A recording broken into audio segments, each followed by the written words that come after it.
Ito, tinaguriang Bulacan Group of Contractors.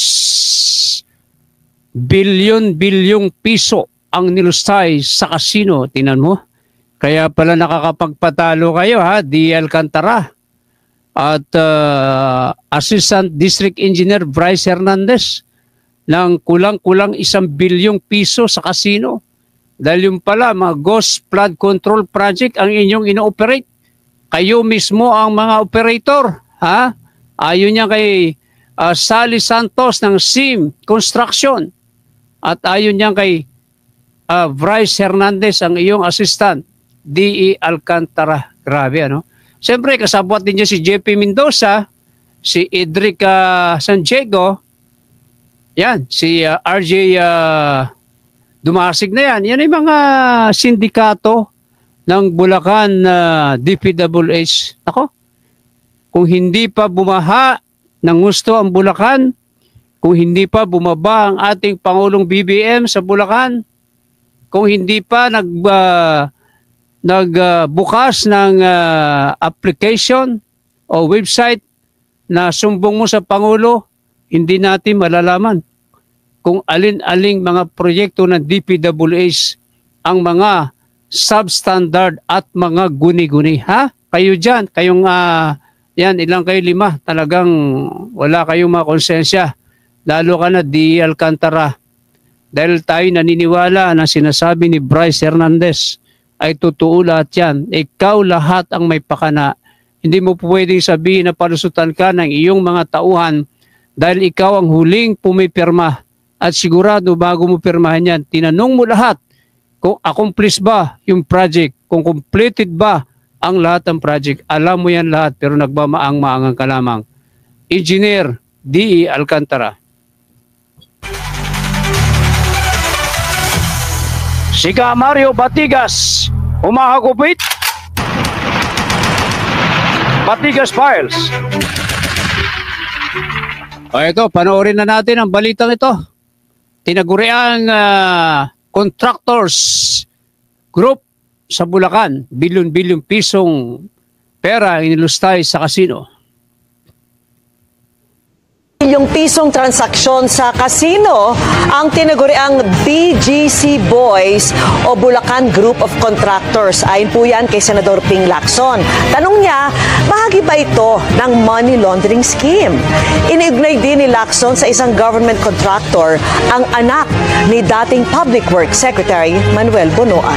Nakatutok live si Mark Salazar. Mark. Vicky, nakakalula ang dami ng perang binanggit ni Senador Panfilo Lacson. Mga perang ani ay ninakaw ng mga korap sa flood control projects. At kagaya ng warning ni Senator Lacson bago siya nagsimula ng kanyang privilege speech, nakaka-high blood pakinggan kung paano ninakaw ang mga perang ito. A dam of the city that is first. Pinangalanan ni Senador Ping Lacson ang 5 tinatawag daw sa mga kasino bilang mga BGC Boys o Bulacan Group of Contractors.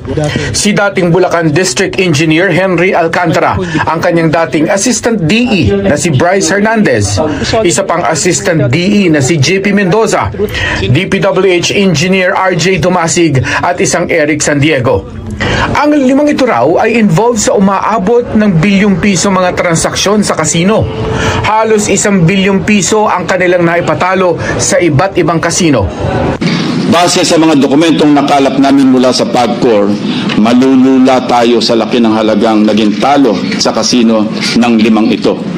950 million in gross losses, Mr. President.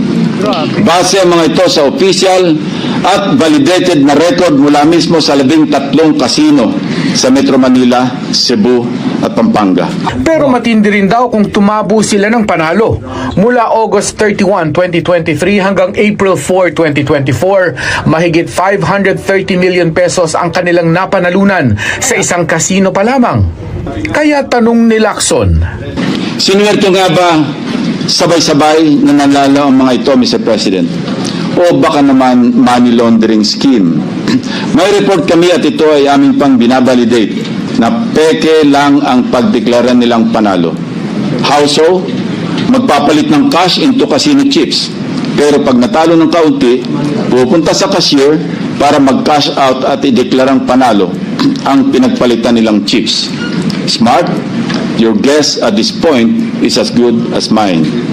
Malakasan din daw ang pagpapalit ng tatlo sa BGC Boys ng cash patungo sa casino chips at ng cash to chips. Kung susumahin mula 2023 hanggang 2025, aabot sa mahigit 2.1 billion ang cash na pinapalitan nila ng chips. Habang abot sa mahigit 2.7 billion naman ang chips na pinakonvert nila sa cash. Yes, Mr. President, you heard it right, my dear colleagues. B as in billion. Ang impormasyong ito sinumiti na raw ni Lacson sa Anti-Money Laundering Council. Inisa-isa rin ni Lacson ang mga nahagip ng kanilang investigasyon na nagpapakita kung gaano kadali pinagnanakawan ng ilang kontratista ang mga flood control project. Isang project daw sa Bulacan ang nai-award kunwari ngayon, kinabukasan, notice to proceed na. At 2 araw lang, 46% complete agad, kaya nakasingil agad. Pero dinaya ang progress report. No-brainer, ika nga, maliwanag na iisa ang larawan na ginamit at sinumite para sa 2 progress billings ng SIMS. Kaparehong contractor din daw itong naningil para sa 2 kontrata para sa iisang proyekto dahil ghost yung isa.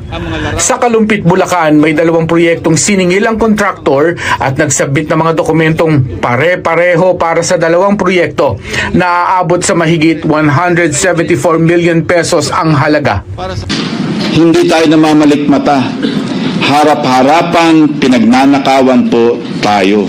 Kayo na po mag-connect ng dots. By the way, sina Messi Maglangke, Sansen Bernardo, at pati Magay Bonoan de la Cruz ay mga anak ng mga nabanggit na opisyal ng gobyerno.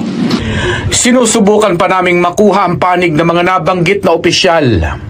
Ang mga ebidensyang nakalap daw ni Senador Panfilo Lacson ay ipapasa niya sa executive para magamit sa paghahabla kung ito ay maghahabla.